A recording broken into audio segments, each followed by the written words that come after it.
ఈ రోజుల్లో చాలామంది ట్రేడర్స్ చేసే బిగ్గెస్ట్ మిస్టేక్ ఏంటి అంటే స్టాప్ లాస్ పెట్టకపోవడం. ఒక స్టాప్ లాస్ పెట్టుంటే మీ వెనకాల చాలామంది పెద్ద లాసెస్ని అవాయిడ్ చేసుకోగలరు. సో ఈ వీడియోలో మనం స్టాప్ లాస్ అంటే ఏమిటి, ఎస్ఎల్ ఎందుకు important, SL types, real examples అన్ని డీటెయిల్స్గా చూద్దాం. Hello investors, welcome to my channel. First stop loss అంటే ఏమిటో తెలుసుకుందాం. స్టాప్ లాస్ అంటే మార్కెట్ మనకి ఆపోజిట్ డైరెక్షన్లో వెళ్ళినా మనకి ఎక్కువ లాస్ కాకుండా ట్రేడ్ ఆటోమేటిక్లీ క్లోజ్ చేయడానికి సెట్ చేసే సేఫ్టీ లెవెల్. ఎగ్జాంపుల్, మీరు 100 రూపీస్ ప్రైస్లో బై చేశారు అనుకోండి. స్టాప్ లాస్ 98 రూపీస్ పెట్టారు. ప్రైస్ 98కి వచ్చిన trade auto close only 2 rupees loss అవుతుంది. ఎస్ఎల్ లేకపోతే ప్రైస్ 92 రూపీస్కి, 85 రూపీస్కి, 70 రూపీస్కి ఎక్కడికి దిగిపోతుందో తెలీదు. సెకండ్ వన్, స్టాప్ లాస్ ఎందుకు ఇంపార్టెంట్. ఒకటి, బిగ్ లాస్ని స్మాల్ లాస్గా మార్చేస్తుంది. ఒక రాంగ్ ట్రేడ్లో 20 నుంచి 40% లాస్ వచ్చే ఛాన్స్ ఉంది. స్టాప్ లాస్ ఉంటే సేమ్ రాంగ్ ట్రేడ్ ఓన్లీ 1-2% లాస్లో క్లోజ్ అవుతుంది. 2, ఎమోషన్స్ని కంట్రోల్ చేస్తుంది. ఫియర్, హోప్, ప్యానిక్ ఎమోషన్స్తో ట్రేడ్ క్లోజ్ చేయడం అవసరం లేదు. ఎస్ఎల్ ఫిక్స్ చేస్తుంది. మార్కెట్ రివర్స్ అయితే ఆటో ఎగ్జిట్ని. 3, క్యాపిటల్ ప్రొటెక్షన్. ప్రాఫిట్ ఎర్న్ చేయడం అంటే ఈజీ, క్యాపిటల్ సేవ్ చేయడం చాలా కష్టం.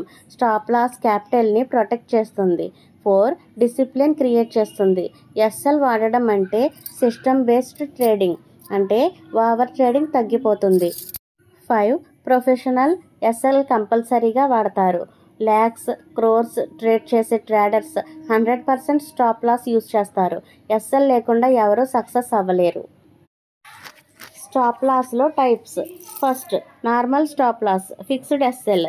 బై చేసిన ప్రైస్ కింద ఫిక్స్డ్ పాయింట్ అవుతుంది. 2, trailing stop loss. Price up అయినా ఎస్ఎల్ కూడా అప్కి షిఫ్ట్ అవుతుంది. Profit lock. 3, percentage based SL. Capital మీద పర్సంటేజ్ బేస్ చేసి ఎస్ఎల్ పెట్టడం. Example, 1% or 2% loss only. 4, support or resistance based SL. Technical అనాలిసిస్లో పర్ఫెక్ట్ లెవెల్ దగ్గర పెట్టడం అవుతుంది. ఫోర్త్ వన్, స్టాప్ లాస్ ఎలా పెట్టుకోవాలి. రూల్ 1, ఎంట్రీ ఉంటే ఎస్ఎల్ కంపల్సరీ.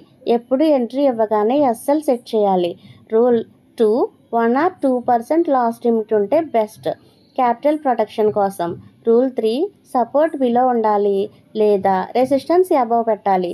చార్ట్ రీడింగ్ చూస్తే మీకు పర్ఫెక్ట్గా అర్థమవుతుంది. రూల్ 4, పొజిషన్ సైజ్ ఎస్ఎల్ మీద డిపెండ్ అయి ఉండాలి. Position size to SL to risk management interconnected. For example, మనం కన్సిడర్ చేసుకుందాం. బ్యాంక్ నిఫ్టీ 49,700 రూపీస్లో బై చేసామనుకోండి. నియరెస్ట్ సపోర్ట్ 49,600 రూపీస్ అవుతుంది.